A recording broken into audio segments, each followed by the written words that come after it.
2023 के हिंदी एग्जाम में पूछे जाने वाले लघुत्तरीय प्रश्न की चर्चा हम इस वीडियो में करेंगे। चलिए देखते हैं। पहला प्रश्न है, धांगड़ शब्द का अर्थ क्या होता है?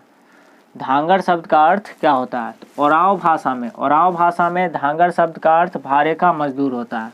ओराव भाषा में धांगड़ शब्द का अर्थ क्या होता है? भारे का मजदूर होता है।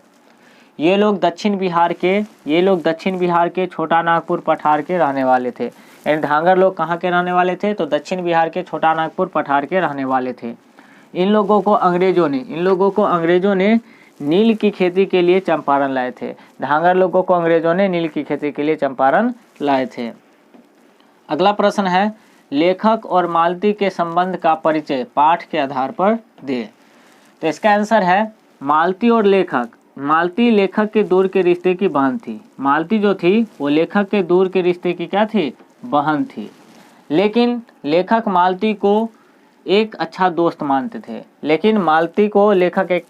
अच्छा दोस्त मानते थे, क्योंकि वे दोनों बचपन में एक साथ खेलते, लड़ते, पिटते और पढ़ते थे। यानी एक साथ खेलते, लड़ते, पिटते और पढ़ते थे, इसलिए लेखक मालती को बहन से ज़्यादा एक अच्छा दोस्त मानते थे। चलिए अगला प्रश्न है, भगत सिंह ने कैसी मृत्यु को सुंदर कहा है? आत्महत्या को कायरता क्यों मानते हैं?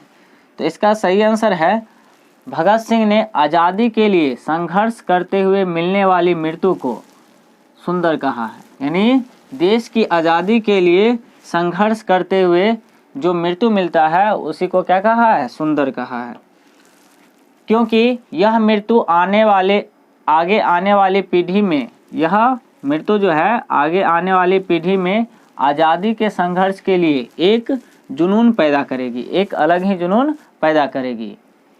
अगला इसी में प्रश्न था कि आत्महत्या को कायरता क्यों मानते हैं? तो इसका सही आंसर है कि वे व्यक्तिगत कष्ट, दुखों के चलते आत्महत्या को क्या मानते हैं? कायरता मानते हैं। यानी व्यक्तिगत दुख के चलते आत्महत्या करना क्या है? कायरता का काम है। अगला प्रश्न है, जीवन क्या है? इसका परिचय लेखक ने किस रूप में दिया है? तो इसका सही आंसर है, लेखक जे कृष्णमूर्ति के अनुसार जीवन अद्भुत, असीम, अगाध है। जीवन अद्भुत, असीम और अगाध तत्व है। जीवन अनंत रहस्यों से युक्त एक विशाल साम्राज्य है। जीवन अनंत रहस्यों से युक्त एक विशाल साम्राज्य है, जिसमें मानव अपना कर्म करते रहते हैं। अपना कर्म करते रहते हैं। जीवन संघर्ष है, जीवन ध्यान है, जीवन धर्म है, जीवन गूढ़ है, जीवन विराट है, जीवन सुख दुख और भय से युक्त होते हुए भी आनंदमय है। यानी जीवन जो है सुख दुख भरे होते हुए भी आनंदमय है। चलिए अगला प्रश्न देखते हैं, गैंग्रीन क्या है? तो इसका सही आंसर है, गैंग्रीन कांटा से चुभने से होने वाला एक घाव है। यानी कांटा से चुभने से होने वाला एक क्या है? घाव है।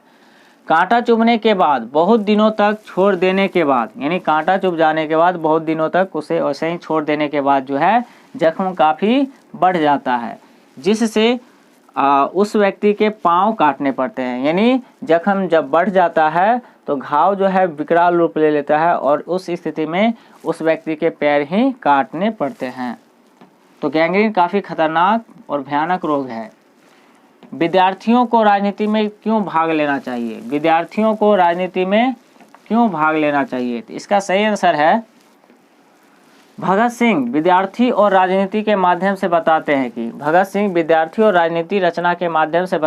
कि विद्यार्थी को पढ़ने के साथ साथ राजनीति में भी दिलचस्पी लेनी चाहिए। यानी विद्यार्थियों को पढ़ाई करने के साथ साथ राजनीति में भी दिलचस्पी लेनी चाहिए, क्योंकि विद्यार्थी जो होते हैं वो युवा होते हैं और उन्हीं के हाथों में देश की बागडोर होता है। यानी विद्यार्थी देश की युवा होते हैं और इन्हीं के हाथों में देश की बागडोर होती है।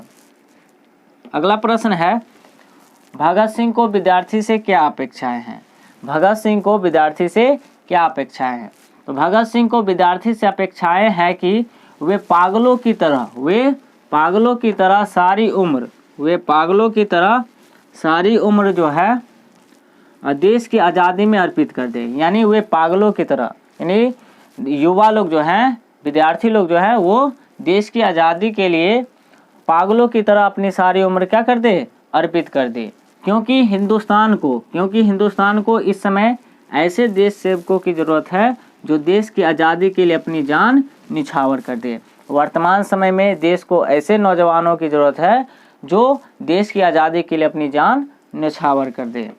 अगला प्रश्न है, भगत सिंह रूसी साहित्य को इतना महत्वपूर्ण क्यों मानते हैं? भगत सिंह रूसी साहित्य को इतना महत्वपूर्ण क्यों मानते हैं? तो इसका सही आंसर है, भगत सिंह रूसी साहित्य को इतना महत्वपूर्ण इसलिए मानते हैं क्योंकि रूसी साहित्य में जीवन की वास्तविकता का चित्रण मिलता है। यानी रूसी साहित्य में वास्तविकता का चित्रण मिलता है, इसलिए भगत सिंह रूसी साहित्य को बेहतर मानते हैं या महत्वपूर्ण मानते हैं। अब रूसी साहित्य में वास्तविकता का चित्रण मिलने के कारण जो व्यक्ति रूसी साहित्य को पढ़ते हैं उनके मन में एक विशेष आत्मबल उत्पन्न हो जाता है। यानी रूसी साहित्य पढ़ने के बाद जो है ना, पढ़ने वाले लोगों के मन में एक विशेष आत्मबल की क्या होती है, उत्पत्ति होती है। चलिए अगला प्रश्न है, चंपारण क्षेत्र में बाढ़ की प्रचंडता के बढ़ने के क्या कारण हैं? तो इसका सही आंसर है, चंपारण क्षेत्र में बाढ़ की प्रचंडता बढ़ने का मुख्य कारण है जंगलों की कटाई करना। यानी जंगलों की कटाई करना ही चंपारण क्षेत्र में बाढ़ की प्रचंडता बढ़ने के मुख्य कारण है। चलिए अब देखेंगे, जंगलों की कटाई करने से बहाव और मिट्टी का कटाव बढ़ गया। यानी जंगलों की कटाई करने से मिट्टी का कटाव और जल का बहाव दोनों क्या हो गया, बढ़ गया, जिस कारण से चंपारण क्षेत्र में बाढ़ आने लगी। अगला प्रश्न है, इतिहास की कीमियाई प्रक्रिया का क्या आशय है? इतिहास की कीमियाई प्रक्रिया का क्या आशय है? तो इसका सही आंसर है, कोई बाहरी व्यक्ति किसी स्थान पर जाकर बस जाते हैं तो इसे कीमियाई प्रक्रिया कहते हैं। कोई व्यक्ति किसी स्थान पर जाकर के बस जाता है तो इसे कीमियाई प्रक्रिया कहते हैं। इस प्रक्रिया में विभिन्न रक्त समूह का परस्पर सम्मिलन होता है। यानी कीमियाई प्रक्रिया में विभिन्न रक्त समूह का क्या होता है, सम्मिलन होता है।